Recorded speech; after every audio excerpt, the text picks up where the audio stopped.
ಶ್ರೀ ವೀರಭದ್ರ ಗ್ರಾಮಾಂತರ ಪ್ರೌಢಶಾಲೆಯಲ್ಲಿ ಓದುತ್ತಿದ್ದೀನಿ. ನಾನು 8ನೇ ತರಗತಿ. ಪಾಠ 1 ಬೆಳೆಯ ಉತ್ಪಾದನೆ ಮತ್ತು ನಿರ್ವಹಣೆ.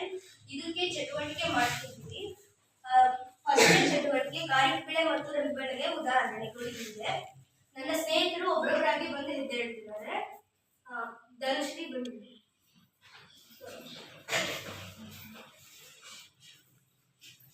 ನೋಡಿ ಸ್ನೇಹಿತರೆ, ನನ್ನ ಕೈಯಲ್ಲಿರುವುದು ಜೋಳ.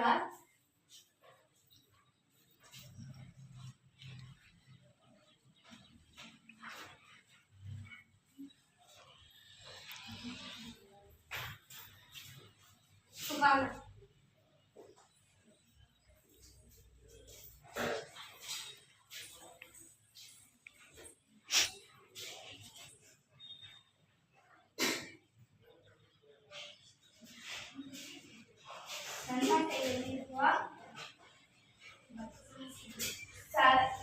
ಭತ್ತ,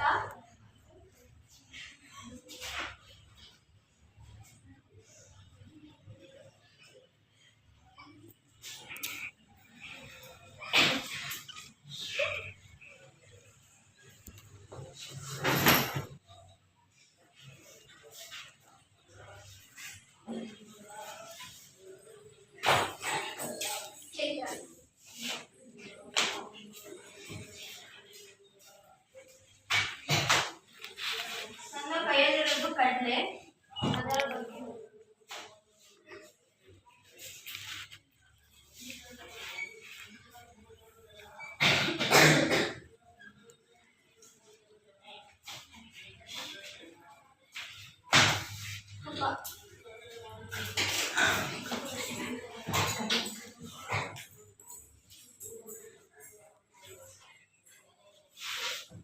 ನನ್ನ ಕೈಯಲ್ಲಿರುವುದು ಜೋಳ.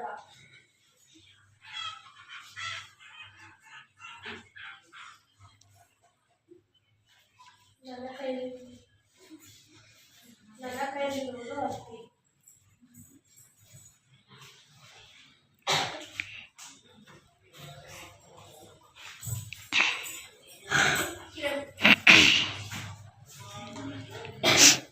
ನೋಡಿ ಸ್ನೇಹಿತರೆ, ನನ್ನ ಕೈಯಲ್ಲಿರುವುದು ಸಾಸಿವೆ. ಸಾಸಿವೆ ರಬಿ ಬೆಳೆಗೆ ಉದಾಹರಣೆ ಆಗಿದೆ.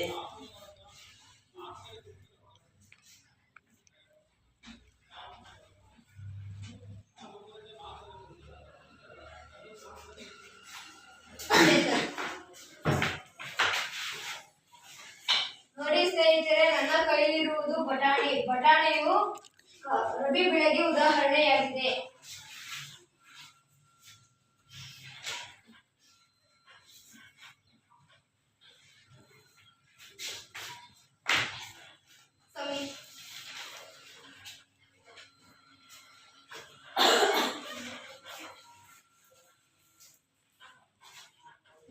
ನೋಡಿ ಸ್ನೇಹಿತರೆ, ನನ್ನ ಕೈಯಲ್ಲಿರುವುದು ಗೋಧಿ.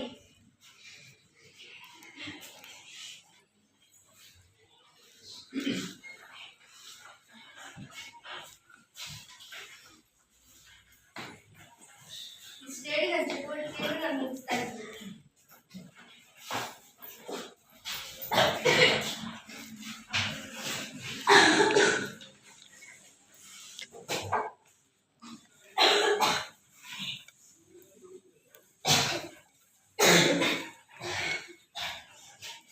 ನನ್ನ ಹೆಸರು ಚೈತ್ರ. ನಾನು 8ನೇ ತರಗತಿಯಲ್ಲಿ ಓದುತ್ತಿದ್ದೇನೆ. ಶ್ರೀ ವೀರಭದ್ರ ಗ್ರಾಮಾಂತರ ಪ್ರೌಢಶಾಲೆಯಲ್ಲಿ ಓದುತ್ತಿದ್ದೇನೆ. ನನಗೆ ಬಂದಿರುವಂತಹ ಆಶುಭಾಷಣ ಪ್ರಶ್ನೆ ಪತ್ರಿಕೆ ಹೆಸರು ಬೆಳೆಯುವ ಉತ್ಪಾದನೆ ಮತ್ತು ನಿರ್ವಹಣೆ. ನಮ್ಮ ಕೈಯಾಗಷ್ಟು ಚೀಟ್ ಇದ್ದಾವೆ. ಈಗ ಒಬ್ಬೊಬ್ಬರೇ ಬಂದಾಗಿ ಅದ್ರ ಬಗ್ಗೆ ಹೇಳ್ತೇನೆ.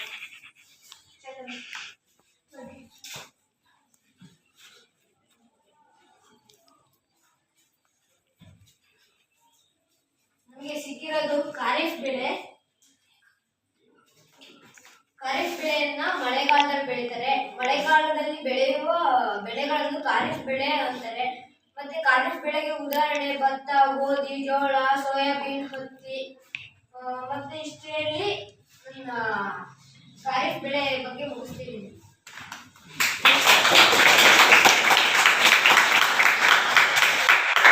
ನೆಕ್ಸ್ಟ್ ಬರುತ್ತಿರುವ ವಿದ್ಯಾರ್ಥಿ ಮಹೇಶ್.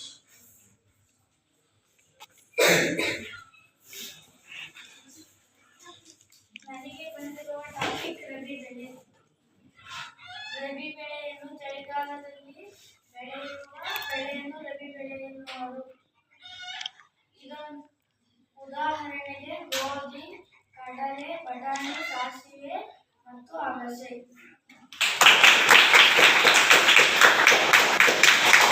ನೆಕ್ಸ್ಟ್ ಬರ್ತಿರುವ ವಿದ್ಯಾರ್ಥಿ ಅಮೂಲ್ಯ.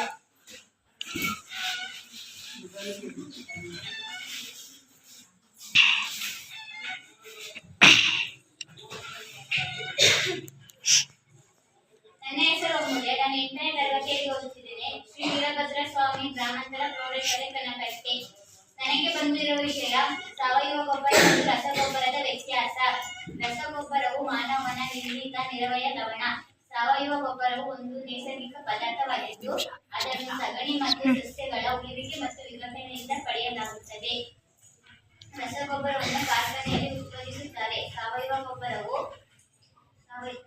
ಗೊಬ್ಬರವು ಬಯಲಿನಲ್ಲಿ ಉತ್ಪಾದಿಸುತ್ತಾರೆ. ರಸಗೊಬ್ಬರವು ಯಾವುದೇ ರೀತಿಯಿಂದ ಹ್ಯೂಮಸ್ ಅನ್ನು ಮಣ್ಣಿಗೆ ಒದಗಿಸುವುದಿಲ್ಲ.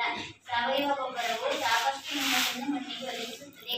ರಸಗೊಬ್ಬರವು ನೈಟ್ರೋಜನ್, ಫಾಸ್ಫರಸ್ ಮತ್ತು ಪೊಟ್ಯಾಷಿಯಂನಂತಹ ಸಸ್ಯ ಪೋಷಕಗಳಿಂದ ಸಮೃದ್ಧವಾಗಿದೆ. ಸಾಪೇಕ್ಷವಾಗಿ ಸಾವಯವ ಗೊಬ್ಬರವು ಸಸ್ಯ ಪೋಷಕಗಳಿಂದ ಕಡಿಮೆ ಪ್ರಮಾಣದಲ್ಲಿ ಹೊಂದಿದೆ. ಇಷ್ಟನ್ನು ಹೇಳುತ್ತಾ ನನ್ನ ಈ ಚಟುವಟಿಕೆ ಮುಗಿಸುತ್ತೇನೆ. ನೆಕ್ಸ್ಟ್ ಬರ್ತಿರುವ ವಿದ್ಯಾರ್ಥಿ ವರ್ಷಿತಾ.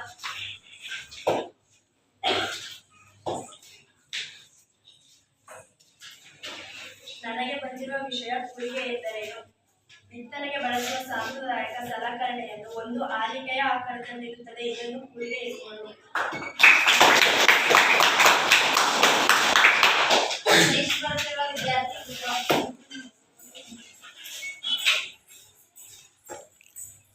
ನನ್ನ ಹೆಸರು ಕೃಪಾ. ನಾನು 8ನೇ ತರಗತಿಯಲ್ಲಿ ಓದುತ್ತಿದ್ದೇನೆ. ಶ್ರೀ ವೀರಭದ್ರ ಸ್ವಾಮಿ ಗ್ರಾಮಾಂತರ ಪ್ರೌಢಶಾಲೆ ಕನಕಟ್ಟೆ. ನನಗೆ ಬಂದಿರುವ ವಿಷಯವೆಂದರೆ ಸಾವಯವ ಗೊಬ್ಬರದ ಅನುಕೂಲತೆಗಳನ್ನು ಪಟ್ಟಿ ಮಾಡಿ. ಸಾವಯವ ಗೊಬ್ಬರವು ರಸಗೊಬ್ಬರಗಳಿಗಿಂತ ಉತ್ತಮ ಎಂದು ಪರಿಗಣಿಸಲಾಗಿದೆ. ಏಕೆಂದರೆ ನೀರಲ್ಲಿ ಹಿಡಿದಿರುವ ಮಣ್ಣಿನ ಸಾಮರ್ಥ್ಯವನ್ನು ಇದು ಹೆಚ್ಚಿಸುತ್ತದೆ. ಇದು ಮಣ್ಣನ್ನು ರಂಧ್ರಯುಕ್ತವಾಗಿಸುತ್ತದೆ. ಇದರಿಂದಾಗಿ ಅನಿಲಗಳ ವಿನಿಮಯವು ಸುಲಭವಾಗುತ್ತದೆ. ಇದು ಉಪಯುಕ್ತ ಸೂಕ್ಷ್ಮಜೀವಿಗಳ ಸಂಖ್ಯೆಯನ್ನು ಹೆಚ್ಚಿಸುತ್ತದೆ. ಇದು ಮಣ್ಣಿನ ಸಂರಚನೆಯನ್ನು ಸುಧಾರಿಸುತ್ತದೆ.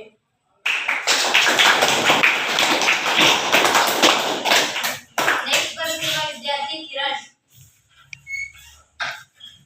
ನನ್ನ ಹೆಸರು ಕಿರಣ್. 8ನೇ ತರಗತಿಯಲ್ಲಿ ಓದುತ್ತಿದ್ದೇನೆ. ನನಗೆ ಬಂದಿರುವ ವಿಷಯ ಎಡಕುಂಟೆ. ಇದೊಂದು ಸರಳವಾದ ಉಪಕರಣವಾಗಿದ್ದು ಕಳೆಗಳನ್ನು ತೆಗೆಯಲು ಮತ್ತು ಮಣ್ಣನ್ನು ಸಡಿಲಗೊಳಿಸಲು ಬಳಸುತ್ತಾರೆ. ಇದು ಒಂದು ಮರ ಅಥವಾ ಕಬ್ಬಿಣದಿಂದಾದ ಉದ್ದನೆಯ ತುಂಡನ್ನು ಹೊಂದಿರುತ್ತದೆ. ಅಗಲವಾದ ಬಲಯುತವಾದ ಮತ್ತು ಇದು ಒಂದು ಕಬ್ಬಿಣದ ತಟ್ಟೆಯಂತಹ ರಚನೆಯನ್ನು ಇದರ ಒಂದು ತುದಿಯಲ್ಲಿ ಅಳವಡಿಸಲಾಗಿರುತ್ತದೆ. ಇದು ಮತ್ತು ಬ್ಲೇಡಿನಂತೆ ಕೆಲಸ ಮಾಡುತ್ತದೆ. ಇದು ಸಹ ಪ್ರಾಣಿಗಳಿಂದ ಎಳೆಯಲ್ಪಡುತ್ತದೆ. ನೆಕ್ಸ್ಟ್ ಬರ್ತಿರುವ ವಿದ್ಯಾರ್ಥಿ ಮಾನಸ ಜಿಲ್ಲೆ.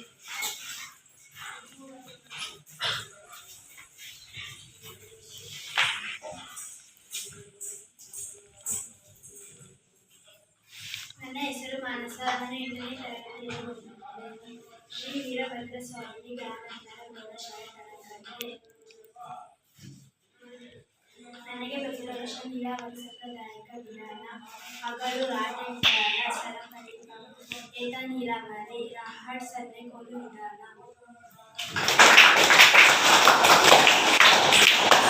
ನೆಕ್ಸ್ಟ್ ಬರ್ತಿರುವ ವಿದ್ಯಾರ್ಥಿ ಹೇಮಂತ್.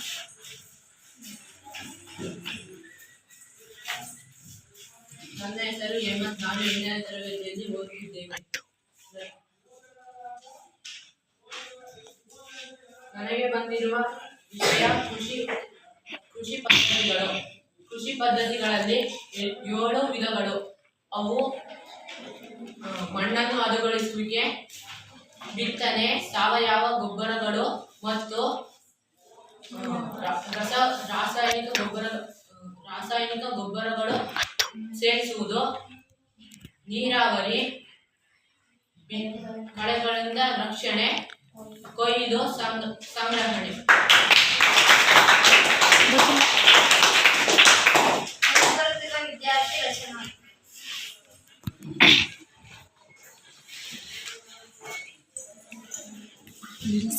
ಮಾಡಕ್ಕೆ ಬರುತ್ತಾ ಮಾಡ್ಬೋದಲ್ಲ ನಿಲ್ಸಕ್ಕೆ ಬರುತ್ತಾ ಸೇವ್ ಆಗೋಲ್ಲ ನಿಲ್ಸಕ್ಕಿಲ್ಲ ಹೇಳಿ ನಿಲ್ಸೋದು ಮಿತ್ರ ಮಾಡ್ಬೋದು. ಬಳಸುತ್ತಾರೆ, ಬೆಳೆಗಳಿಗೆ ಗೊಬ್ಬರ ಹಾಕಲು ಬಳಸುತ್ತಾರೆ ಮತ್ತು ಕಳೆಗಳನ್ನು ತೆಗೆಯಲು ಬಳಸುತ್ತಾರೆ ಮತ್ತು ಮಣ್ಣನ್ನು ಪುಡಿ ಮಾಡಲು ಬಳಸುತ್ತಾರೆ. ಕಳೆಗಳನ್ನು ತೆಗೆಯಲು ಬಳಸುತ್ತಾರೆ.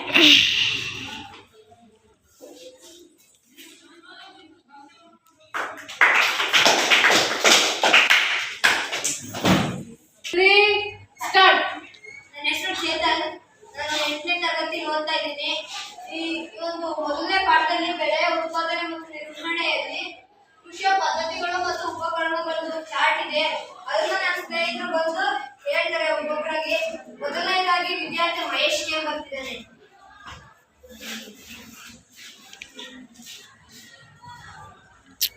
ನನ್ನ ಹೆಸರು ಮಹೇಶ್ ಗಯರ್. ನಾನು 8ನೇ ತರಗತಿಯಲ್ಲಿ ಓದುತ್ತೇನೆ. ಶ್ರೀ ವೀರಭದ್ರೇಶ್ವರ ಗ್ರಾಮಾಂತರ ಪ್ರೌಢಶಾಲೆ ಕಲಿತಿದ್ದೆ. ನಾನು ಹೇಳುತ್ತಿರುವ ಕೃಷಿ ಪದ್ಧತಿಗಳಲ್ಲಿ ಇದರಲ್ಲಿ ಕೇಳುತ್ತಿರುವುದು ಬಿತ್ತನೆಯಲ್ಲಿ ಕೇಳುತ್ತಿರುವುದು. ಎರಡನೇ ವಿದ್ಯಾರ್ಥಿ ಸಮೀರ್.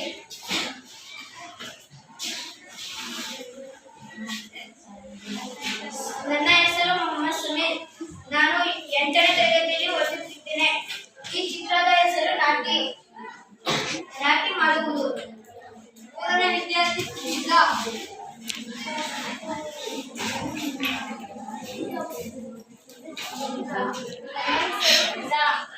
ಕೃಷಿ ಪದ್ಧತಿಗಳ ಬಗ್ಗೆ ಗೊಬ್ಬರ ಹಾಕುತ್ತಿರುವುದು ಚಿತ್ರ. 5ನೇ ವಿದ್ಯಾರ್ಥಿಯಾದ ಹರ್ಷಿತಾ ಜಿಎಂ.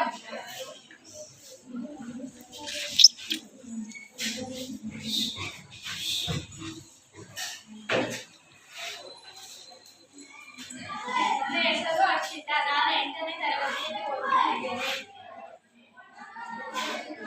ಕೃಷಿ ಪದ್ಧತಿಗಳು ಕಳೆ ಬಿಡುವಿಕೆ.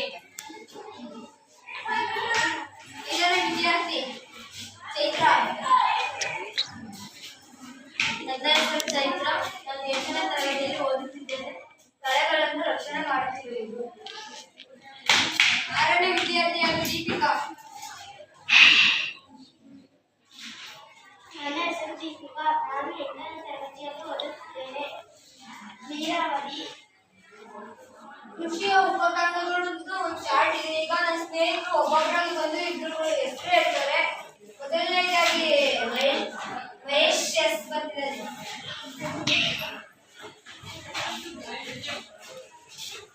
ನನ್ನ ಹೆಸರು ಮಹೇಶ್. ನಾನು 8ನೇ ತರಗತಿಯಲ್ಲಿ ಓದುತ್ತಿದ್ದೇನೆ.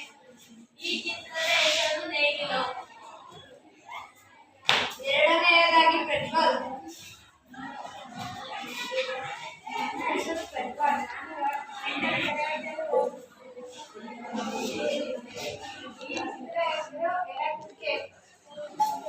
3ನೇ ವಿದ್ಯಾರ್ಥಿ ಕಿರಣ್. ನನ್ನ ಹೆಸರು ಕಿರಣ್. ನಾನು 8ನೇ ತರಗತಿಯಲ್ಲಿ ಓದುತ್ತಿದ್ದೇನೆ. ಈ ಚಿತ್ರದ ಹೆಸರು ಮಣ್ಣನ್ನು ಹದಗೊಳಿಸುವ ಉಪಕರಣ. 4ನೇ ವಿದ್ಯಾರ್ಥಿ ಹೇಮಂತ್.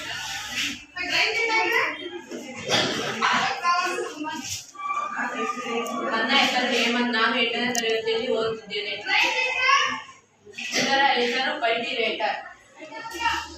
5ನೇ ವಿದ್ಯಾರ್ಥಿ ಸಮೀರ್.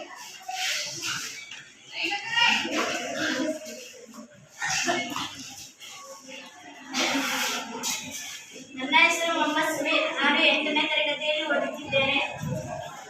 ತೂರುವಿಕೆ.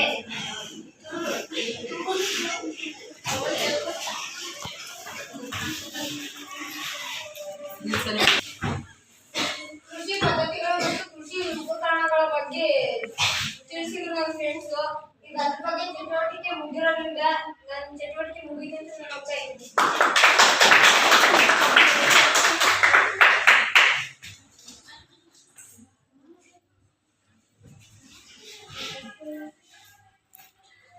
ಈಗ ರೈತನು ನಮ್ಮ ದೇಶದ ಭಾರತದ ಬೆನ್ನೆಲುಬಾಗಿದ್ದಾನೆ. ಈಗ ಅವನದು ಒಂದು ಹಾಡಿದೆ.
ನಿಲ್ಸಪ್ಪ. ಎಸ್ ಆತ್ಮೀಯ ವಿದ್ಯಾರ್ಥಿಗಳೇ, ನಮ್ಮ 8ನೇ ತರಗತಿಯ ಮೊದಲನೇ ಪಾಠ ಬೆಳೆಯ ಉತ್ಪಾದನೆ ಮತ್ತು ನಿರ್ವಹಣೆ ಅನ್ನೋ ಪಾಠದಲ್ಲಿ ನಾನು ಈಗಾಗಲೇ ಆ ಪಾಠವನ್ನು ನಿಮಗೆ ಬೋಧನೆ ಮಾಡಿದ್ದೆ. ಆ ಪಾಠಕ್ಕೆ ಸಂಬಂಧಪಟ್ಟ ಹಾಗೆ ನಿಮಗೆ ಚಟುವಟಿಕೆಗಳನ್ನು ನಿರ್ವಹಿಸಬೇಕು ಅಂತೇಳಿ ಹೇಳಿದಾಗ ನಾನು ಎಲ್ಲ ವಿದ್ಯಾರ್ಥಿಗಳು ಈ ಚಟುವಟಿಕೆಯಲ್ಲಿ ಉತ್ತಮವಾಗಿ ಪಾಲ್ಗೊಂಡಿದ್ದೀರಾ. ಸೊ ಅದರಲ್ಲೂ ಈ ಚಟುವಟಿಕೆಯನ್ನ ನಿರ್ವಹಿಸಿದಂತಹ ಮೊದಲನೇದಾಗಿ ಹರ್ಷಿತಾ, ಚೈತ್ರ, ತನುಶ್ರೀ, ಚೇತನ್. ಸೊ ಇವರು ಈ 4 ಜನ ಒಂದೊಂದು ಚಟುವಟಿಕೆಗಳನ್ನ ಸ್ವತಃ ತಾವೇ ನಿರೂಪಕರಾಗಿ ಆಂಕರಿಂಗ್ ಮಾಡಿ ಅವರು ನಿರ್ವಹಿಸಿದ್ದಾರೆ. ಸೊ ಅವರಿಗೆ ಮೊದಲನೇದಾಗಿ ನಿಮ್ಮೆಲ್ಲರ ಪರವಾಗಿ ಹೃತ್ಪೂರ್ವಕವಾದಂತಹ ಧನ್ಯವಾದಗಳು. ಅದೇ ರೀತಿ ಇವರು ಮಾಡಿದಂತ ಚಟುವಟಿಕೆಗಳಿಗೆ ಸಾಥ್ ಕೊಟ್ಟಂತವರು ನೀವೆಲ್ಲರೂ. ಸೊ ಅದರಲ್ಲಿ ನಿಮಗೆ ಈಗ ಖಾರಿಫ್ ಮತ್ತು ರಬಿ ಬೆಳೆಗಳಲ್ಲಿ ಕೆಲವೊಂದು ವಸ್ತುಗಳನ್ನ ಧಾನ್ಯಗಳನ್ನ ಗುರುತಿಸೋದಿತ್ತು. ಸೊ ಅದರಲ್ಲಿ ಎಲ್ಲಾ ವಿದ್ಯಾರ್ಥಿಗಳು ಗುರುತಿಸಿ ಅದು ಖಾರಿಫ್ ರಬಿ ಬೆಳೆನೋ ಅಂತೇಳಿ ಗುರುತಿಸಿ ಹೇಳಿದ್ರಿ. ಕೃಷಿ ಉಪಕರಣಗಳು, ಕೃಷಿ